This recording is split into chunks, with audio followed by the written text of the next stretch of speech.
Welcome to episode 5 of Before the Pros. Today we're joined by another ACC UNC diver, Mr. Alex Hart. Yes, sir. Thank you, Alex, for coming on the show. Thank you for having me, Perry. Yes, sir. So, I mean, I know you're a multi-time ACC medalist, NCAA qualifier. You dove for Team Austria at the World Championships this past summer. So I know, on this podcast, it's called Before the Pros, kind of hinting that it's amateur, but it's not amateur at all, right? Not at all. I mean, it's this weird thing going on right now with the change of the college NIL stuff, because officially, there was always this thing of, you have to be an amateur to go to college diving. You're not allowed to earn money and all this stuff. But now you're sitting here and have so many internationals and even nationals who just compete internationally on such a high level. And with the change of NIL money now and even making income, do we really count as amateurs right now? That's the right question. I can't really answer that right now, but I personally think we do not count as amateurs anymore. It's definitely trending in that direction. I mean, as of what is December 2023 right now, we're still considered amateurs, but I mean, there's been some legislation come up, and NCAA has talked about, paying athletes directly through the school. So things might change here in the next couple of months. So we'll look at that really closely. But I mean, obviously we train, we compete, we live at a professional level. You definitely do, competing at world championships. So talk to me about what it's like to, train and live at that professional level and what it takes to be a professional athlete. I mean, how I said, I would say all the athletes we have here on the team and generally in D1 level, whatever, they do count as professional, because being professional is not only like competing on high levels, also like living that lifestyle in a way. Because how I say, it doesn't come down to only practice. It comes down to your whole life. Like if you do want to reach your goals in some way or another, you do have to sacrifice quite a bit and kind of put your whole life around that kind of thing. Otherwise, you can't really reach these big goals you want to do. I mean, there's a way, like there was a video in September, a US national swimmer, a pretty good one, Cody Miller, brought out, which really summarized that amazingly. And I really was able to identify with that a lot, because he described that it is not about motivation. Motivation is probably the last thing you rely on if you want to reach some goal and be a professional athlete. Because, I mean, that when do you get up every time for practice in the morning? Yeah, I wake up at 5:15. That's when my alarm goes off. How often, actually, in the last 4 years, were you waking up and you were like, oh, I'm ready, I'm motivated to go to practice? Yeah. 5:15, it hits, it's early. It's not there. You cannot rely on motivation. Motivation is coming and going like in waves, and it's the most unreliable thing to rely on, obviously. If we would do that, we would never reach our goals. And how Cody said it comes down to determination and discipline. There's no other way around than just get up and do it, even if you don't want to. You need to get your rhythm going in a way of like push through stuff you don't want to do. The amount of times I say you don't want to get up, but you do get up, you go to the pool and you give your absolute best.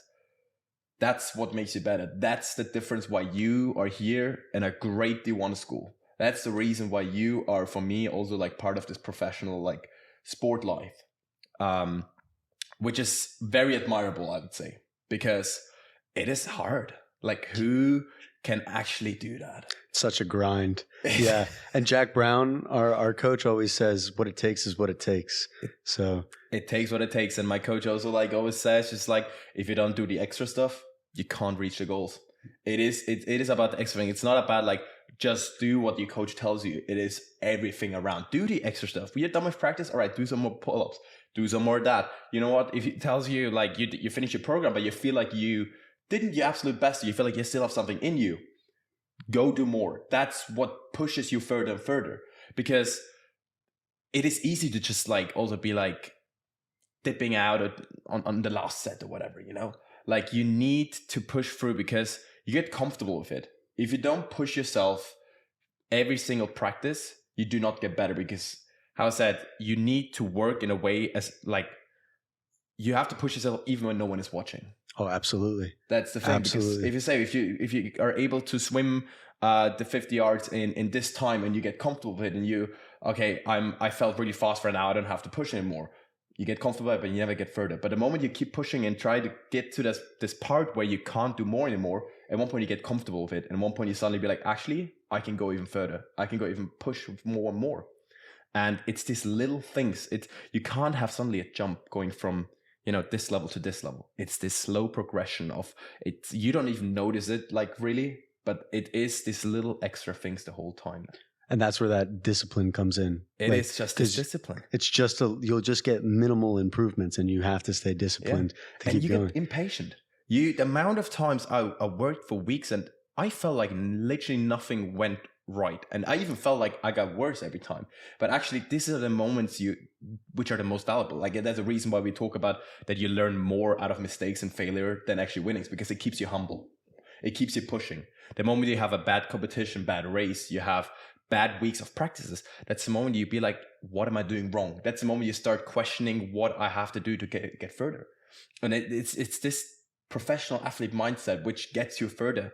And how's that? Set your small goals and reach them, and then go to the next one. You can't expect to suddenly go from here to here. And it's a boring thing to do. Like how Cody says, it's not a sexy answer you get, but it is all that it takes to be a professional athlete. Just keep working through the pain and just believe in yourself, believe in the work, and trust the process, as my coach always says. Absolutely.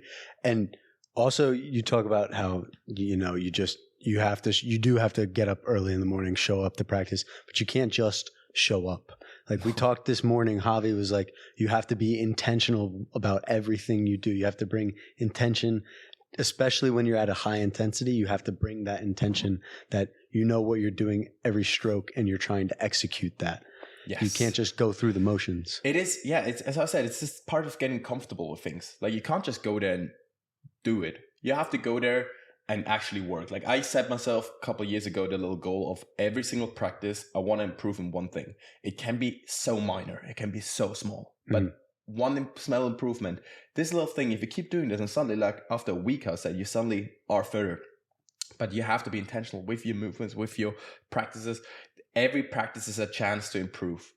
And I mean, as the moment you are training that amount of level, you notice if you miss 2 days of practices, what a difference that actually makes. Like, most people would believe like, oh, I'll take a 2-day break, just to recover better. It makes a difference. You're suddenly out of the rhythm. You suddenly like don't feel the flow of the practice in your body anymore. So every practice counts, and every practice you need to take serious. Yeah, no, that's great. You're right. I mean, and we do train at the professional level, and we have trained with professionals and gone to meets with professionals. So it'll definitely, I think the NCAA will reflect that pretty soon. But I want to switch gears because, we were given that my freshman year and your sophomore year, we were given that fifth year COVID of fifth year eligibility because we competed, during that COVID year, during COVID times. And so you're actually the first fifth year, that I've had on this podcast. So talk to me a little bit about like taking your fifth year and what led to that decision. Well, it's an opportunity for me. I mean, first of all, there's a couple of reasons why I chose to take my fifth year, my COVID year, how we call it. One of the reasons, obviously, is like I want to continue my sport. I have not reached all my goals. Mm-hmm. I do want to keep pushing further. And the facility, the opportunities, all the things you get offered here is something I wouldn't get at home. In that way. And I know, so that is for my sport itself, that is probably like the best decision to stay here and keep pushing with this team, because as I said, it's one side, it's being the sport. Second, I have this amazing team here. It is great because I get along with this massive team. I love all of them, and it's just we all push together, and I've been with them with most of them for a couple of years already. I've been with this coaching staff for a while. I know how this program works here, and it works out for me great. So that was, for one way, I was like, okay, I think if I want to reach further, like my athletic level, I should stay here. Second hand, I was also like considering my future academic part, because I did finish my undergrad degree here, my bachelor's degree, and do think that I wanted to focus a little bit more. And there was a great opportunity with an amazing program here, which I tried to take a shot at, and it did work out that I'm taking now my grad program here, my master's degree. And it's a great program, and it's great how it just works together. Like in Europe, you would never like get the opportunity to study and train on both on a professional level. Like you don't have the support from university or other way around. So there is no support of like, if I have an exam, that I get an excuse, that I can move to practice a little bit, that I can, just all of this working together in a hand by hand. And this is just great. So I didn't want to miss out on that, to not only continue on a great level, my athletic, but also my academic level. Yeah, no, that's definitely something that Europe doesn't really have as much of, is that university combined with the sports that we have with the NCAA here. I mean, you guys get it right in a couple other sports for sure. Oh.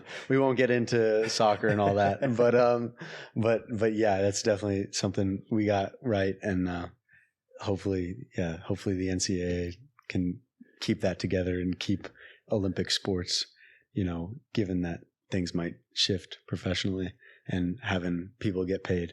So yeah, I mean, there was this big drama like thing going on with NIL. It was like, this will influence now the recruiting progress in a way. Like big university with more money can now recruit people just by luring them in with money, and not about the coaching staff or the program itself or the university. It's about who offers me more money.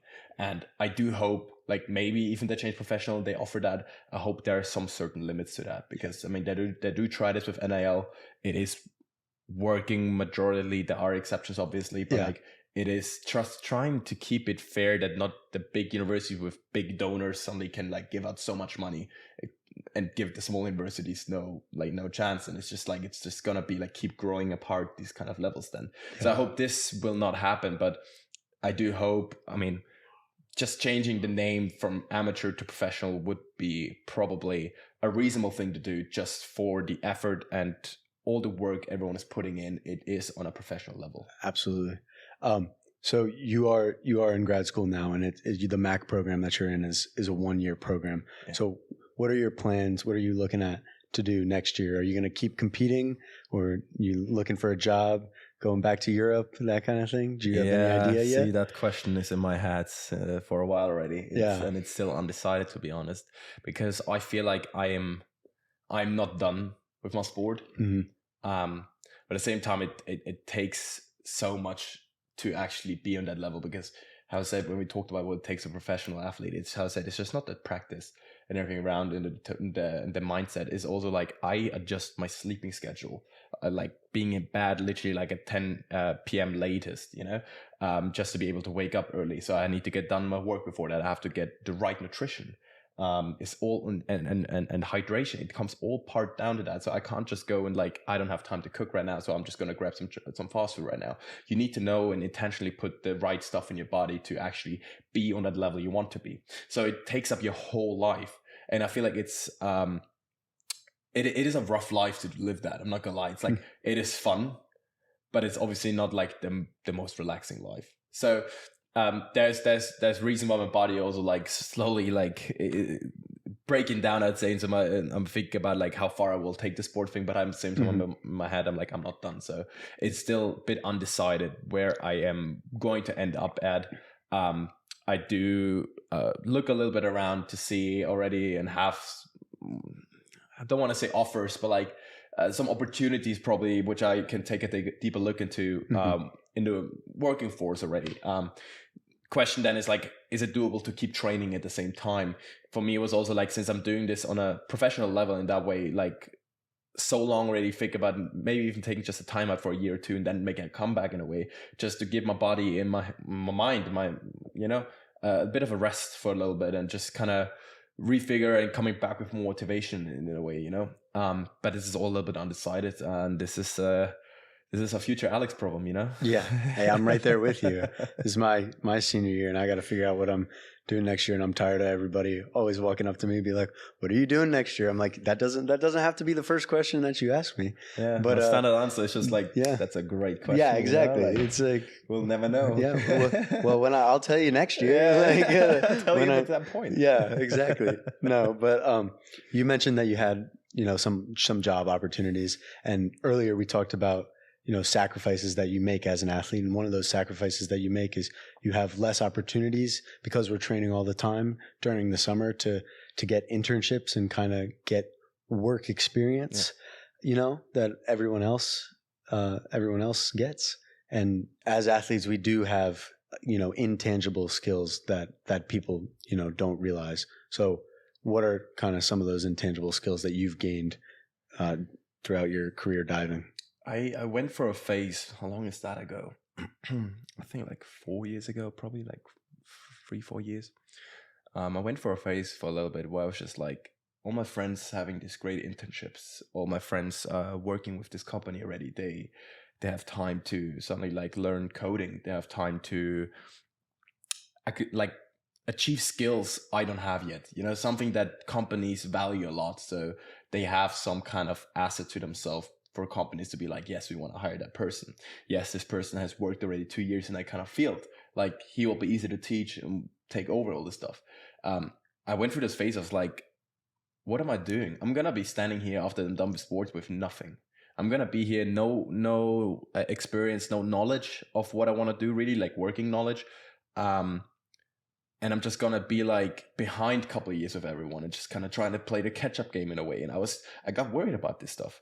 I did mention that to a couple of people, friends and family. My mom works for IBM, big company in the HR department, and is also a little bit looking into, the hiring stuff as well. And we had a couple talks about this, and she did point some things out, and that I heard it here now in the last years as well. And I got it into my mindset already that companies actually value athletes a lot. Not because they know how to throw a ball or swim fast. It's about the attitudes, what they gain.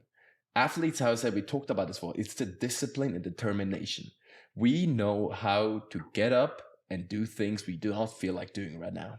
We know how to set ourselves goals. We know how to manage our time. It is these kind of things which not everyone, obviously, most people do have it, but like a lot of people are lacking that. Like the actual like managing time and putting themselves out there in a way that even if they're behind in knowledge, they are ready to learn. They're willing to work for it. And I struggled with that for a little bit, but like I started thinking about that after a while, and it does make sense, to be honest. Because what we're doing here right now is literally, we're working. We are working. Our job is we're athletes. Yes, we're working maybe not in the field of what we're studying right now and want to work in later, but we learn the attitude of working, which other people will have to start learning while they start working. So it took me a bit to really consider that, but it was such a valuable lesson, honestly, that opened my eye and just gave me a little bit of peace, because I stressed out. I was like, I'm going to be behind of everyone. But I feel like, the companies are actually looking for athletes. They like their attitudes. They are working for it. They know how to set themselves the goal and reach those goals. They are competitive. They want to be the best one. If they go in the sales department, this dude is going to work to win those kind of bonuses. He's going to work for it. He's not going to sit back and relax. That's not what he learned all his life. And it took me a while to learn this, but now I'm ready, and I'm ready to also transfer my skills, which I learned, over into workforce. If they need someone who makes a somersault, I'm happily doing that. But like, I also have a lot of attitude, which I can bring them in behavior style. Yeah. And you're right. Like, when they look at you and know that you're going to grind for it, like we talked about earlier, you're not always going to have that motivation to grind for it, but you're going to do it anyway. No. Yeah. I mean, you see it in like your friends, your family, movies. Everyone's like, the amount of time that people are just like, I can't be bothered to go to work. Oh, no work. Blah, blah, blah. And then it just like drags down their performance as well. We know how to just push through that. It is something we have learned already. Most people still have to learn while they start working. The first few years will be will be a grind for them. They need to learn to push these things. We're here already, and it's valuable. It is amazing, and I appreciate that companies acknowledge that, and yeah. Yeah, no, exactly. And it's interesting. So I've had a couple athletes on here now, different sports, and all of you guys have kind of said very similar things about the grind set, the lifestyle that we all live. And it's cool to hear it echoed over and over and over. And that's just the mentality that you have to have. I mean, that's a difference between, and hobby athlete and a professional athlete. It's not just going to practice and give it your all. It's your whole life around. It consumes everything. I haven't been on vacation like properly in years. Like every summer I have my competitions, and I think I'm home for like this summer I was home after World Champs for like 5 days, and I flew here, and my program started like 7 days after I was in Japan for World Champs, went home to Europe for like 5 days, came here, and 2 days later my program started. I was back on the grind. There's no break, and we're ready to sacrifice everything for that. But that's what it takes. If you don't do that, you can't reach it. You can't go up there, and it's I said not a sexy answer. It's sad. I love to go on vacation, but I know if I do want to go on vacation, then I do have to cut off my goals. I have to cut back on that, and I'm not willing to do that. Yeah. It's what it takes is what it takes, as we said. Exactly. And like you said about no breaks, no vacation, exams ended about, I don't know, 5-6 days ago, and we're still here grinding. Yeah. Right. And you talk about you're getting ready to go home, and you're not going to be back till February. Yeah. So talk to me about what you're doing while you're home, what you're competing in. Yeah. I mean, I would say at the start, we're here grinding till, I think the last team practice on the 23rd of December. Most people left probably like before even exam phase ended, because they were done already early or whatever. They all leave, go home and relax. I was done. When was I done? I think on the 13th. We're here grinding every day, in and out. Like from 8 in the morning, I leave my home at 7:30 in the morning, and I'm back at 5 p.m. having 2 practices with slow breaks in between. But like that's the time to grind. That's when you can't just sit back and chill. But yeah, I am ready to go home now. I'm gonna have 3 days. 3 days I'm gonna have off. Christmas. I'm not gonna grind through the 24th, 25th.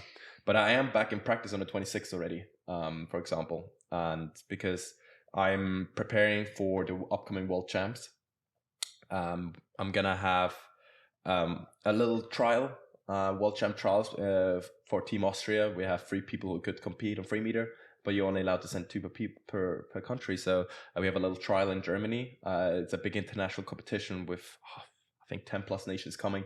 So they want to see how we compete on an international field and choose the 2 best. And then we have a week later, end of January on the 28th, I think we're flying to Qatar, Doha, where the World Championships are gonna take place.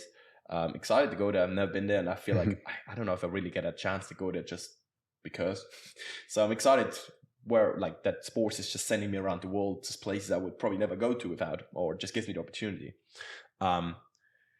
But it's a big deal, this World Champs, because it's the Olympic year, and this is an important World Champs to every diver out there, because for diving you only qualify by positioning yourself in a good spot at the World Champs. Mm-hmm. And since this is the last, I would say, out of 2 World Champs qualification competitions, 2 big ones, this is the one where everyone's working for. Mm-hmm.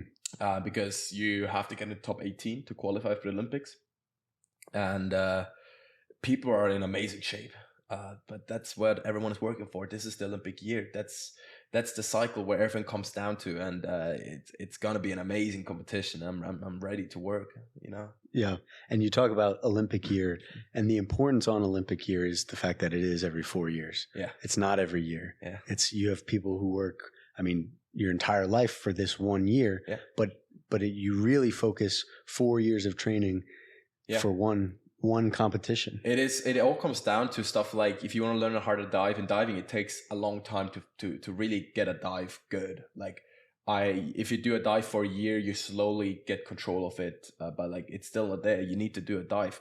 I don't know how many million of times to know the exact feeling that you can do it under so much pressure in this second moment, that you can able to do that. So what people are doing is actually they start learning this kind of dives 2-3 years before the Olympics. So by the time the Olympics come around, they know how to perform these hard dives. So it's yes, you always have this smaller goals, I would say, the world champs every year or whatever, but it's all comes down. That's the peak level of athletics. The Olympics is where you want to be if you are a pro athlete who aims to be the best in something. It is historically the biggest event, and it's just exciting, and it will be the biggest dream. I think I don't know. I'm dreaming of that since. How old was I? I started with gymnastics, and I started back then already thinking about going to Olympics as a gymnast, and then transitioning. But that mindset of going to Olympics just never changed. I was in there, I think, since I'm like 8, 9. I'm grinding with this one goal, and it's just my absolute dream, and I'm willing to give my all to it. And you definitely, although you say it takes discipline, that is a big motivator. That's that big initial motivator kick.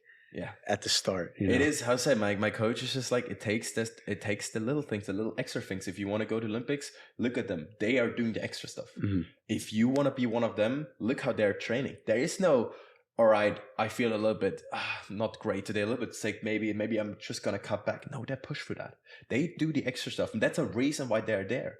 And I want to be one of them because I'm willing to do this, and I'm doing this right now, and I hope it pays off. I mean, it comes down to competition. Competition is a reason, the definition of competition, that everyone has the same chances. So there's no one going in there who actually is like, oh, he wins, he does that, Everyone has the same chances. So I can mess up easily, but I can also hit my stuff and suddenly qualify. It's not a gamble because it comes down how you train, but at the same time, it can come out to any way. And yeah, I mean, it comes down to fractions. We say our sport comes down to fingernails sometimes, hundredths of a second, and diving, tenths of a point. Yeah, like come tenths of a second, hesitate on a come out, and instead of landing straight, you're a little bit over, and that comes down to 2 points difference, which adds up to 6 times 3. It's like nearly 20 points, which is a lot of points. It's just so perfectionistic that you need to be perfectly spot on, and this comes down to a little toe point miss, and that already deducts a half a point, and that sums up to so much in the end. Then it's it's an interesting sport. I mean, in most things, it comes down to the little things, I said, and that's why we work for it every day, because we're not good at the sport. We want to be perfect at the sport, and to be perfect at it, day in, day out, million times of doing it. You have to get the little things right. It's the little things. It's the little things, and that's the one. They're the ones that bite you in the butt, always. So you're heading to World Champs, and you got to hit that top 18 to get that spot at the Olympics. Yes. Yeah. It's hard. It's hard. I've done it before. I've done it. It was last year's World Champs. I did get into the semifinals as 14th. Ended up 17. I didn't have a great semifinal, but it showed me that it's possible. It wasn't easy. I had an amazing competition. I had a great year, to be honest. And it worked out great. And it's great because it tells me I can do it. I'm not like the person who's like a coin, like a suddenly like nobody coming out of nowhere. But yeah, it's we'll see if it works out this year. Yeah, well, that competition gives you that confidence that you've done it before. Yes, but at the same time, it gives me pressure. Because, for example, I've done 3 World Champs, 2 World Champs, 1 World Cup now. I placed 20th, 17th, and 27th, and I've always went in with this mentality of like, let's see what's happening, because I had no expectation. It was this kind of, it gave me pressure. I was nervous because it's a massive stage, the whole world, the best of the world are there. But at the same time, I didn't know where I placed myself there. So I kind of went in with this kind of like in my head joking, oh, top 35 would be great. But in my head, it was still a little sarcasm, kind of like 35, what am I believing? Like that's top 35 the world. I can't make that. But like I tried to set myself positively up for that. And after my last dive, after I turned out being 20th, for example, like the World Cup, the Olympic qualification 3 years ago, I noticed I'm up there. And I hope that this doesn't get to my head, because obviously I'm working on this. A lot of mental coaching as well you have to work on. But like, this tells me also I can do, which puts me under pressure of like, now you have to do it again, instead of, okay, let's see what's happening. So it's how I said, it comes down, the mental part plays also part of it. So, but till now I figured it out. Let's hope it still works. Yeah, hey, keep that up though, because you can't change that, especially for diving, given how mental diving is as a sport. Even more so than swimming. Swimming is definitely mental, but diving is definitely really it's mental. Weird diving, because like we only do 6 dives actually. So physically, we are capable. We did this dive millions of times, all 6 of them. We can do them in our sleep. It's about being mentally doing it perfectly in that moment, like what we trained. So I always say, like, in a competition, honestly, in diving, it's not the athletic part it comes down to. It's about who's mentally ready to just do what they learned, do what you know, and know what you do. What Jack Brown always says. There you go. Yeah, exactly. It's who's ready to put it down mentally in this point of time. So it is a very annoying part, because I'm a very strong person. I'm very athletic, and I would love to just push, just give what I can do. But it does come down in the end then often to where I'm mentally. Yeah. And you can't always muscle through. Even in swimming, the races that I muscle through, I go slower. Yeah. Because I'm not flowing through the water. No. So it does come down to that mentality, and you have to be calm almost, especially for competition. But I brought up like World Championships ending in February, because you're going home now, at the end of December, and you're staying in Europe until the end of February, which is a very long time.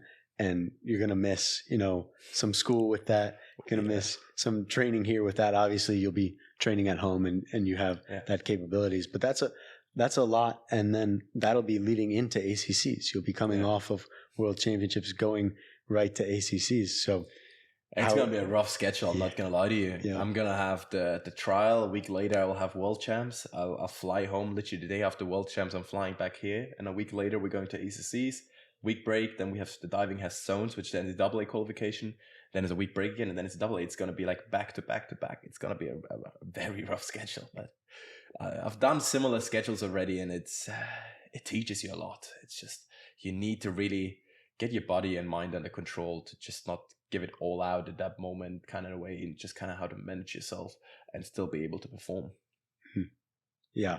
And it is, and especially with the flying too, that can take a toll on the body. It's going to be a lot of flying. I say I'm going to fly home from Qatar to Europe, and then the next day I'm flying from Europe here to the US, and just, trying to stay physically in shape and getting the jet lag under control is it's practice, and it's just I say discipline. I don't feel, if I feel bad, I'm still gonna show up to practice, still gonna try to improve on something. That's the key. Well, it's something you've already done, so you just do what you've already done. It's never easy, but I'm trying. I'm learning. It's why you often do try to do overseas competitions, just to get the experience of how it feels to fly to a new continent and just get your body under control in a few couple of days, and being able to perform on world stage level, and then fly back and do the same thing again. And just, you need to find your own rhythm in a way of what your body needs yourself. Does it need more sleep? Does it need more? I like to keep my body fit in a way of like, while I'm traveling, you should. It's always funny, when I flew to World Champs, it was in Japan. We had this layover for like 4 hours. I did a full-on workout on the airport. It was because sitting. Did you do like push-ups and sit-ups just in the airport? I started stretching. I started like doing some little workout, because you're sitting for like 12 hours straight, and then you have another 3-hour flight, and then the next day you should actually train already and do your hard dives and all this stuff. So you want to be fit. Your body is just getting stiff and slow, and so I just like went to a part of it, like a little section where not a lot of people were, and I just started like putting my leg up on a bench, started stretching, did some little core workout, just trying to keep the body in shape. But like you can't take a break. I say, like, this is a 12-hour sitting. That's terrible for your body. But also, like I said, we talked about it, like taking a 2-day break makes a massive difference on your performance already. So if I take a whole day of traveling, which already impacts the body, take a break plus the jet lag and everything, it will set me back so far. So you always have to find this little time where you just keep your body flowing. during the flight as well, I had a little space there. I started putting my leg up and started stretching with this weird empty seat in front of me. So I put my leg up there and just started stretching, It looked so weird. If anyone around me in the airplane would have looked at me, it's like, what is this weird dude doing? Well, that's exactly. People are looking at you like you're crazy. But the thing about that is that's how you know you're doing the right thing. Yeah. Because when people are like, you're crazy, you're moving in the right direction. Yeah, I mean, that stupid sound, it makes a difference of people who compete at that level and the people who watch it on TV then in the end, I mean, I'm not saying that they're not doing this kind of stuff. Everyone has their own kind of goals, their own kind of like thing they're good at and work for, and they do it in their way. But it's always hard to think about it if there's people like start to criticize like, oh, our basketball team sucks. Oh, our dive team, they were terrible, But like, they don't know what it takes to go into that. And how I said, when we talk about competition, it is a momentarily a situational moment. So you can have a bad practice, a bad competition, whatever. It doesn't come down to that moment because you can be way better. But like the moment to start criticizing, you're just like, well, you know what actually goes into even being on this level? There's a difference. Like I say, like we can have a bad football team, whatever, but like to be on that level, they're working their butt off. And you need to respect that in a way. Like you can be like, yes, they're not performing great right now, but you can't say that they suck or whatever, because that's not it. They put too much effort in and they're good enough to perform. It just wasn't the day. Yeah. Aranza had actually something very similar. And it was funny. She was like, well, to all those people, I was like, where's your medal? Where's your world championship medal? Where's your ACC championship medal? Where is it? And Aranza, you can talk your shit, Aranza. Like, no, you can too. It is the amount of times. I mean, I think I listened to that podcast a little bit, and she also talked about, for example, her body type and that people don't believe in that. I'm way too big for diving. The amount of times people walk up to me is like, I should be a linebacker in football because I have like the shoulders and stuff for that. Yes, I'm not the tallest, but like, like my federation telling me stuff like, like it will be easier to lose a bit of weight because gonna have less knee problems. You're probably right, but the thing is like I am proving that. I mean, I'm not actively trying to be big. I was a gymnast before. I trained really hard, and it's just my body turns out to actually be able to be built quite big. But like it's often that people just start like, look at you and be like, there's no way you'll make it. In a way, often they don't say it to your face. They just kind of say subtle, or like you just notice it in a way. Like the amount of times they told me like I should be a football player, not a diver, or like that's crazy. Like how do you even dive? Like it's just little like things that just kind of start like, I don't know, not criticizing, but just questioning your whole thing. And it's a cool thing to prove them wrong. It's a moment you like people are like, he's good, but he can never be that good, and suddenly do it. That's the moment you just sit there and be like, take that. And you're challenging the status quo of what a diver has to look like, right? So, but for you're benefiting from that extra muscle, because what they don't realize is that you're getting higher off the board, you're spinning faster, you're turning faster. Like, yes, your entry might be sacrificed a little bit because you have more muscle, and which is going to lead to more splash, right? But you're gaining so much more out of the rest of the dive that it's worth it. It's like a balancing thing. I mean, how to say, divers are known to be relatively small and relatively not slim, but like strong, fit, but like not like very muscular, because of multiple reasons. One of them you say is like, it's the entry. It's like way easier. Like I can have good entries. It's not like I can't. It's just harder for me to find the perfect line after rotation, just because I have so much more mass to try to find this perfect line. But at the same time, it's also like, for diving, you need to be fast. You need to be like quick in rotations. And I have a lot of mass. I say like it's like a big cannonball trying to roll. Like it takes more force, and it's harder and doesn't look as pretty than like a small one, which is like quick and fast and doesn't take that much.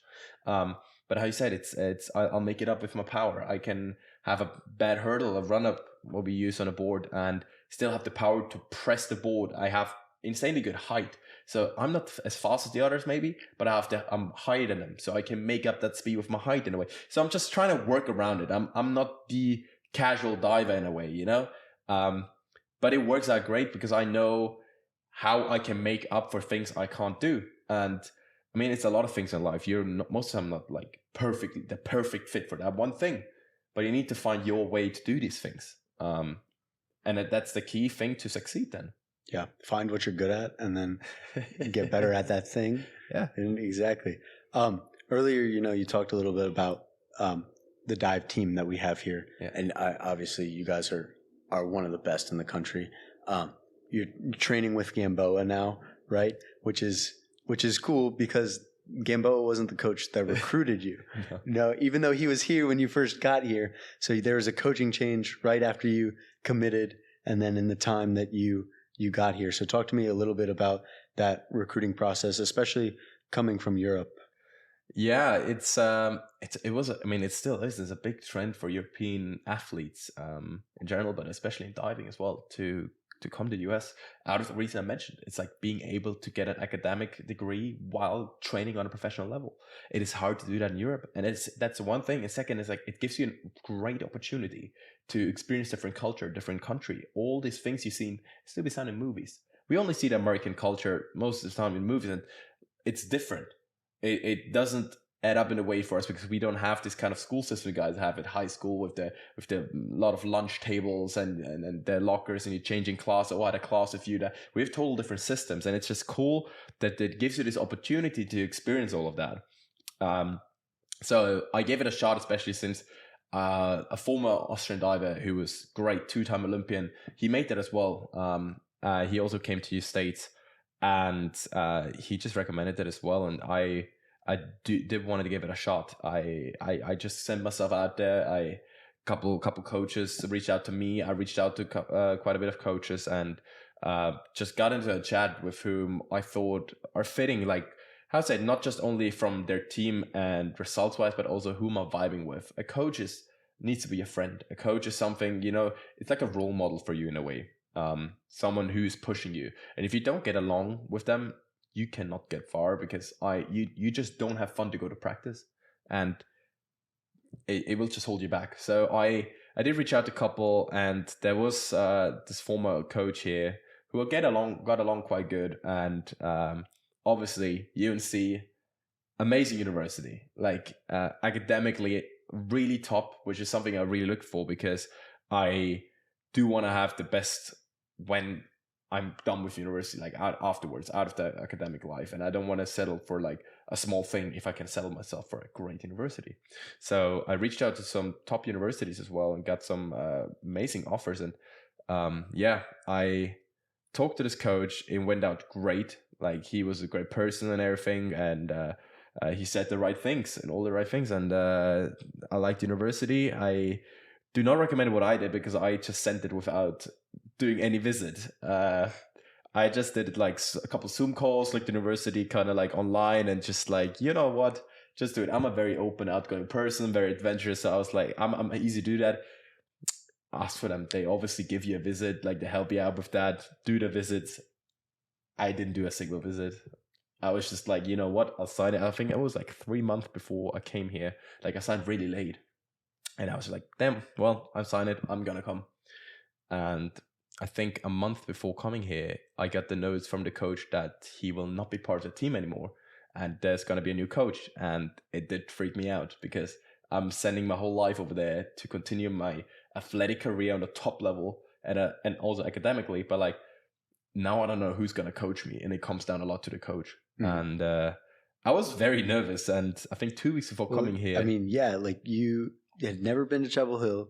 You had a new coach change right before. You had only had like the Hollywood version of America. Yeah. So you just said, screw it. Like, I'm just going to go for it. My bag and was like, I'm going, Mom, Dad. Yeah. I'll be back in a half a year for Christmas. Yeah, of course you were nervous, man. Like, yeah, that takes guts to do that. That was actually not even the hardest part. It was, I said, in that moment where I heard like I have a new coach and I had no clue who he'll be. I was like, who am I going to get? Is this going to be like a new coach who has no experience? Is that going to be someone who just got fired from the last 3 jobs because he does a bad job? I don't know what to expect, Like, and I put my athletic career into their hands. But in the end, I was like, you know what? I'm going to keep going because, absolute worst case, I can just be like, you know what? I'm out of here again. But I'm very outgoing and very spontaneous and adventurous. So I was just like, you know what, let's send it. And Gamboa reached out to me, I think a week and a half before I got here. The first time we talked via Zoom real quick, had a little 1 hour talk, just kind of get to know each other on a very basic level. And yeah, the week and a half later I came here. I Was never been here in the States. Like at UNC, I've been in the States when I was like 10 years old for visits, but I can barely remember. I've never visited. I didn't know a single person. Like the only person I ever talked to was the coach who recruited me, who then left.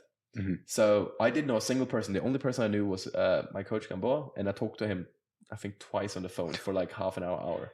And that was the only person I knew. And I just stood there and was like, I'm here. What now? But it was honestly probably the best move I could have done.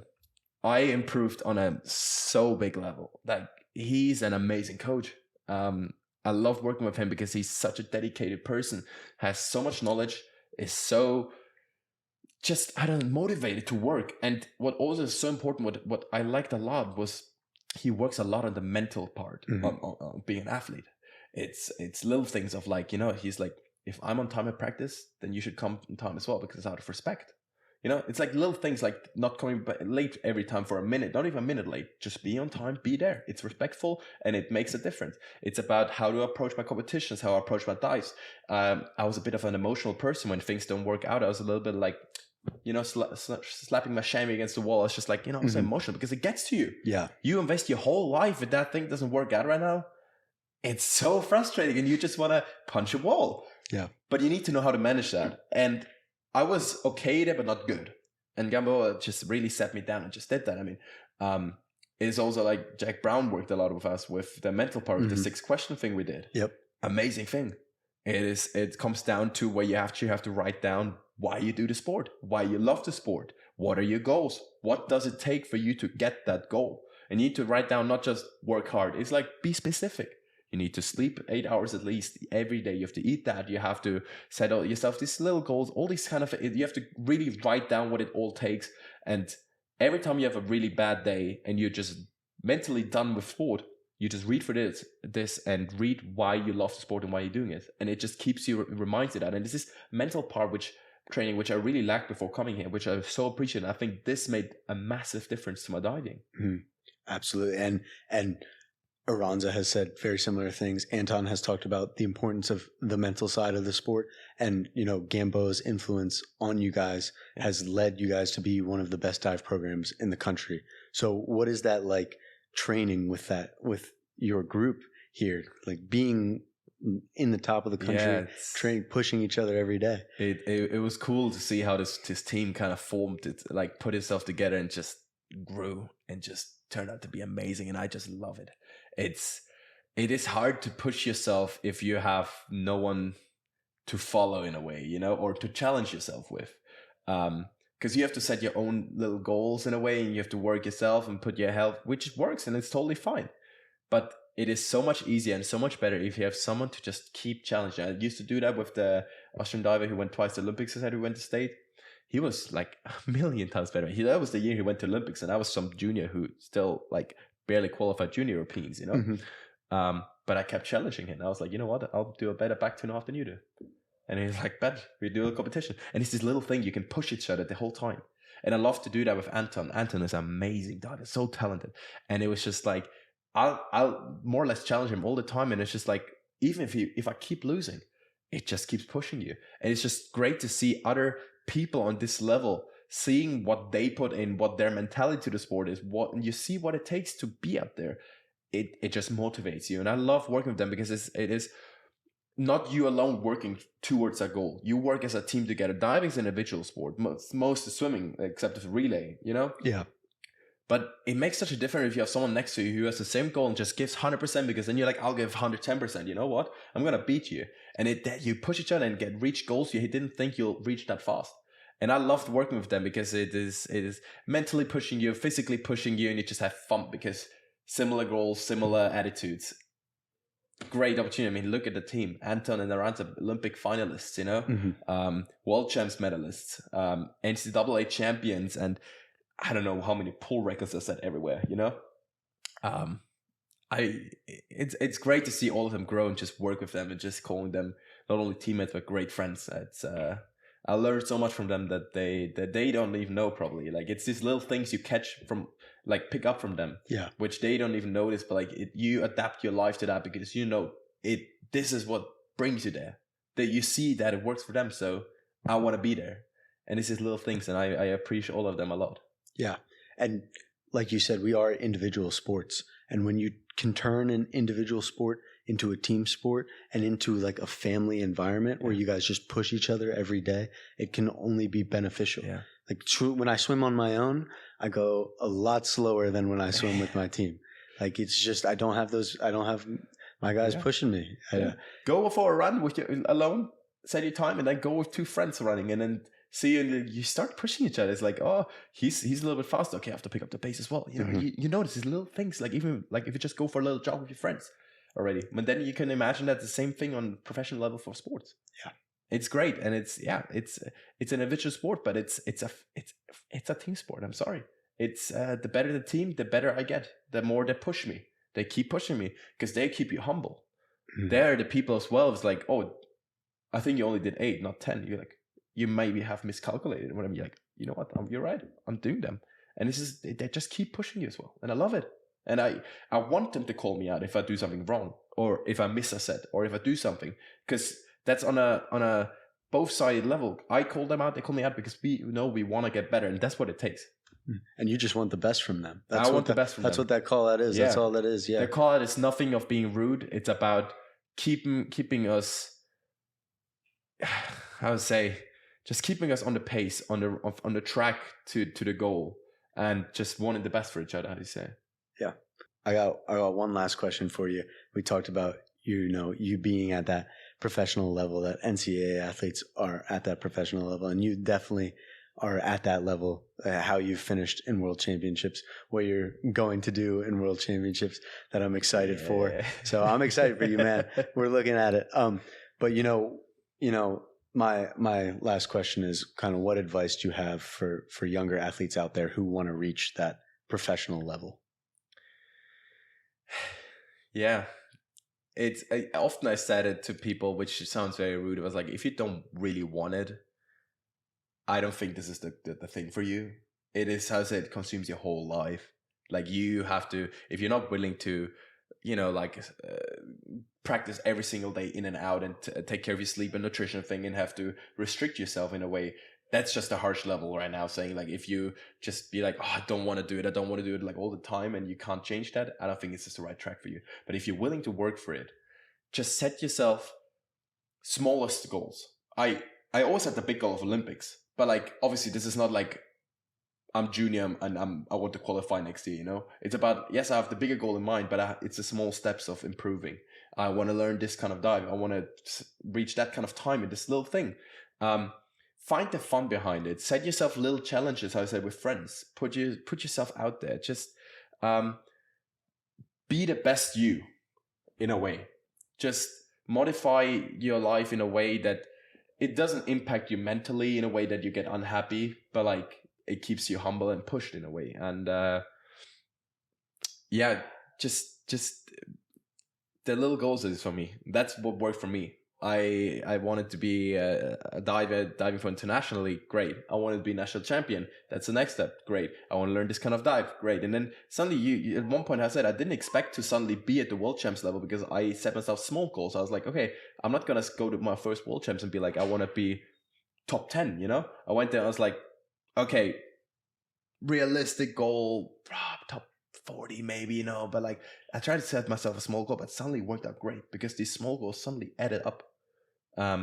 So I'm just like, have fun in it. Find your fun in what you do. Set these little goals and just work for it, and find yourself a little partner, a good team, and work together for it. And how I say, we talked about it, we're individual sports, but we rely on our team, and it makes a difference. And yeah. I like what you said a little bit earlier about be the best you. Yeah. Because that's what sports brings out of me, out of us. Yeah. It's just that idea of being the best version of yourself. And that mentality for me doesn't stop in the pool. No. It stops in, it goes to everything I do. Don't be someone else. Be the best you that you can be. If I would try to be how others, I wouldn't be a diver, because I don't fit into the diving schedule. Kind of like in the fit and everything. Just be the you and be the best you can be of it, in a way. Just don't be someone else. don't try to be like this person's doing this to, in this way, and if I don't do it that way, I'm not gonna do it. Do it your way, but be the best of it, and have fun with it. How's that? Awesome. Well, Alex Hart, good luck at World Championships. We'll be cheering you on. I appreciate it a lot. So, thank you for having me. Yes, thanks for coming on.